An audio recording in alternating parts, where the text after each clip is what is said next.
Olá, este é o Giro de Notícias da Agência Rádio Web. Eu sou Felipe Osboril e a partir de agora você fica muito bem informado em menos tempo.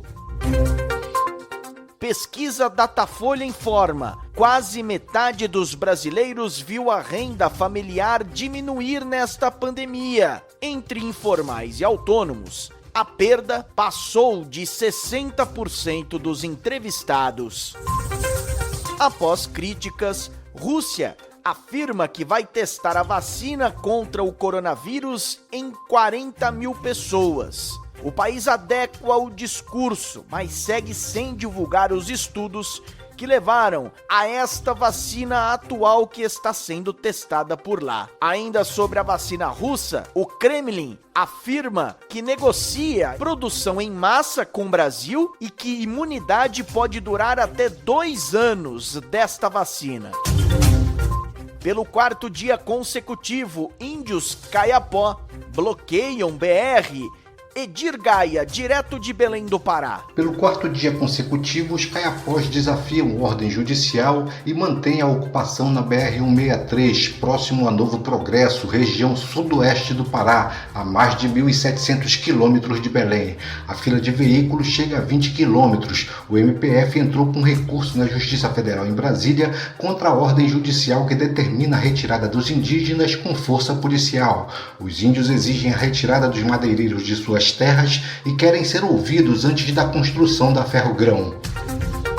Vamos a Brasília e as principais informações da capital federal com Alexandra Fiori. Felipe, por aqui, o senador Flávio Bolsonaro não vai comparecer à acariação entre ele e o empresário Paulo Marinho, que estava marcada para o dia 21 de setembro. Por ser parlamentar, ele tem direito a escolher uma data. O Ministério Público Federal marcou essa acariação para que o empresário e o senador falassem sobre a suspeita de vazamento de informações da Operação Furna da Onça. Operação essa que investigava deputados do Rio em um esquema de corrupção, lavagem de dinheiro e loteamento de cargos públicos.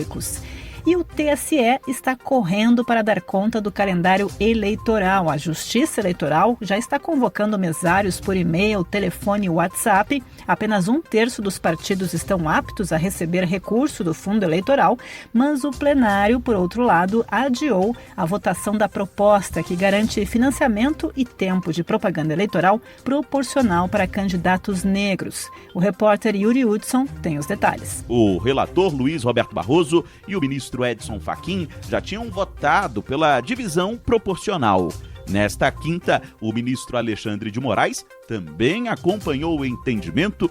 Esse mesmo sistema político-eleitoral formatado a partir do racismo estrutural acaba sendo um dos seus principais instrumentos para perpetuação dessa gravíssima desigualdade social entre brancos e negros. A votação foi interrompida por um pedido de vistas do ministro AG Fernandes, que prometeu devolver o tema ao plenário na próxima semana.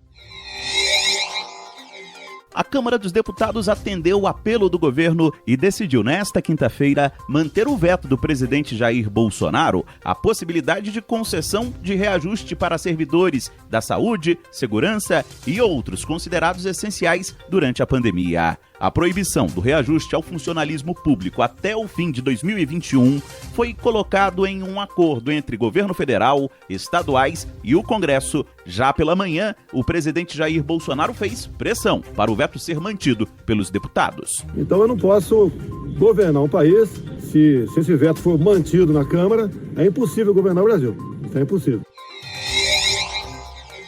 O plenário do STF determinou nesta quinta-feira que o governo suspenda a produção de um dossiê, relatório ou investigação sobre servidores classificados como antifascistas.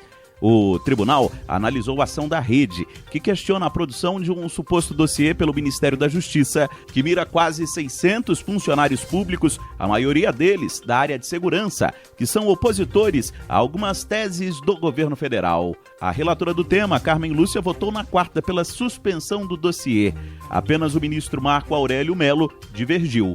O ministro Edson Fachin criticou a coleta de informações sobre escolhas pessoais e políticas de cidadãos. Nenhum ministério tem, nem pode ter, o direito, ou pretenso direito, de listar inimigos do regime. Só em governos autoritários é que se pode cogitar dessas circunstâncias.